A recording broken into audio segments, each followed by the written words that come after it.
Hey there, welcome back. Today I will be taking a look at an episode of Samurai Jack.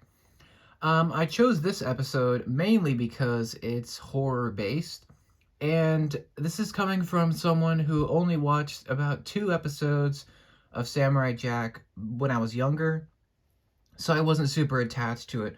But I am currently kind of in the midst of watching the episodes for the first time, and I'm gonna try to go through the whole series and see what I think. Um, it helps that I haven't really spoiled a lot of it, at least at this point. Anyway, so this is season 3, episode 9. It's called Jack and the Haunted House, and it's pretty simple, at least in terms of the story. Jack stumbles upon a haunted house. He tries to um, basically rescue a little girl from this evil, force, and it's inside the house. So essentially, we start with Jack in a kind of a creepy forest, and he notices this crying coming from somewhere, and it turns out to be a little girl, and she notices him, and she starts running off, and Jack is, compelled to see what's up, and to see what's going on. So he runs after her, and she drops a little plush toy. And he goes to, get it back to her, and she starts running up toward the house.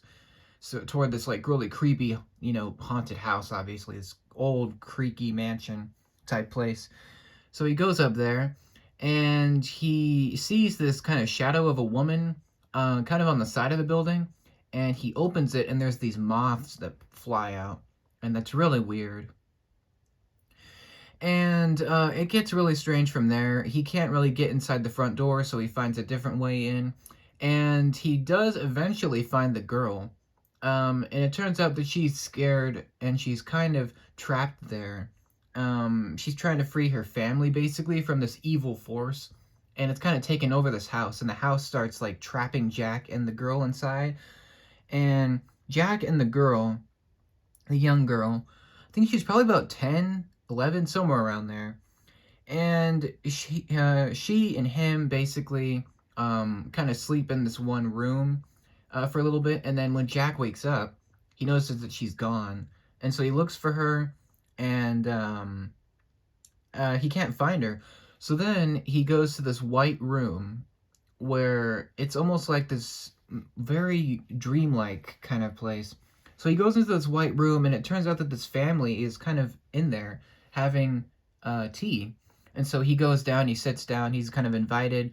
And so these people turn out to be this girl's family, but it's kind of impossible since the demon or the mysterious evil presence has supposedly killed them.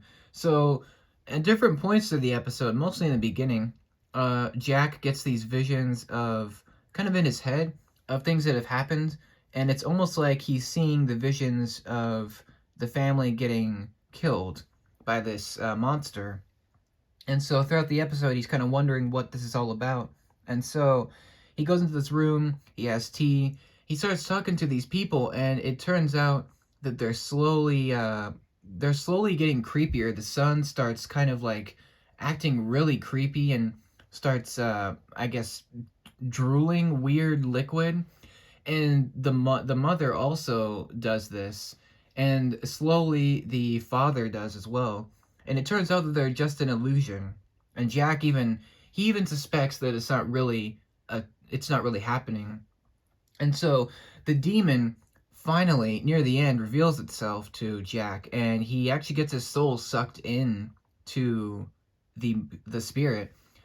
And so basically by getting out, he calls on the spirit of his sword, and somehow in this demon dimension, I should mention, this dimension is what you're seeing here. So it's like this white void with nothing, and it kind of changes art style. So when Jack is inside the demon, the art completely shifts. It's almost like this kind of really rough sketch. I don't know how to explain it. It's almost like a completely different art style. Like the design has completely changed. Like Jack and everyone pretty much look the same, except now they're animated a little bit differently.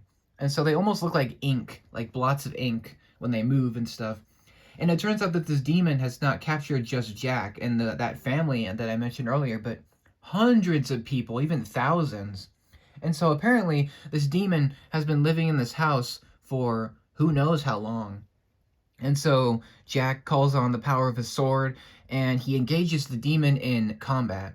And so it actually takes quite a long time for Jack to beat this demon. It's kind of cool. This demon or whatever it is, it's the monster. It looks almost like a dragon kind of being, but it also looks kind of like a horse mixed with like a lizard. It's hard to explain what this demon is. We don't really know what it is, and there's no humor whatsoever.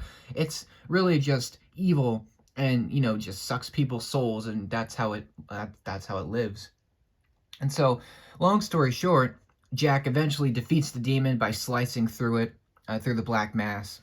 It kind of reminds me of Aku a little bit, which could be intentional. I don't know. But Jack finally defeats the demon. He is finally freed, and he frees the souls of everyone in it, including the family. So the girl is reunited with her family at the very end, and it's very bittersweet, I'd say. The ending is great. And then Jack, goes on to his next adventure. But I think the coolest part of this episode is the dark dimension. That is just really cool, and the way everything's animated, it looks really, really neat.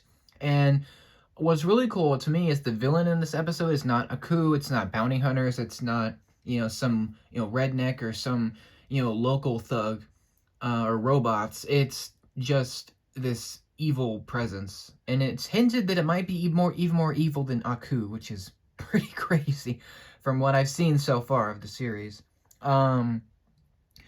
So I think that's probably the strongest part is the sword fight between Jack and the monster, the demon monster. I think that's cool. It doesn't have a name, so I'm just gonna have to name it. Also, I do think one of my favorite parts as well is the chemistry between Jack and the young girl. I think that is really cool, and they get along really well. And he's almost like this mentor for her until her family is restored, which I think is cool. And I like the fact that the house is just kind of alive. It's just its own thing, and it's being possessed by this monster, which I think is cool. I think another great scene is the dinner scene or the tea scene at the table. That is one of the creepiest, weirdest scenes I think I've seen in the series so far. And the reason I picked this episode to review is mainly because it's really creepy. It's really like not scary. It's more disturbing and creepy and just kind of surreal, especially when Jack goes in the dimension. That's when it gets really weird.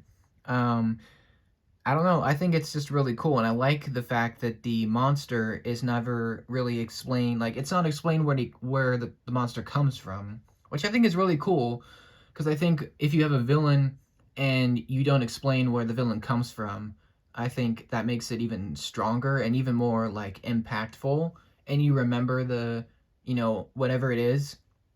And I think it's cool that we don't get a backstory for the monster. We just get little snippets of him or of it killing the family, or I guess taking their souls. And it turns out that they all, they're all safe in the end. So then that's good. This monster never comes back, but I think it really left an impact, especially because I didn't know what was going to happen in the episode.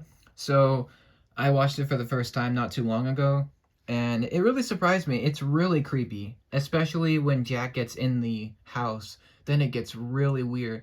I mean, you don't know what to expect. It's almost like this real haunted house. You don't know what to, predict, what to think. You just are, you're on the edge of your seat, which I think is probably the best part of this episode. Is Jack is overwhelmed, he's outnumbered, he's beaten, and he almost gets his soul sucked. Well, he does get his soul sucked, and he almost dies. But I think the power of righteousness, I guess that he would say, prevails in the end. So honestly, I really like this episode. It possibly is a favorite of mine. I think it's definitely, yeah, I think it's in my top 10 Samurai Jack episodes.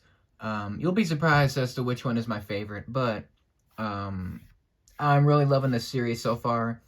I think this is probably one of the best episodes because it kind of switches kind of the story up. You don't know what to expect. It's very unpredictable, which I think helps it.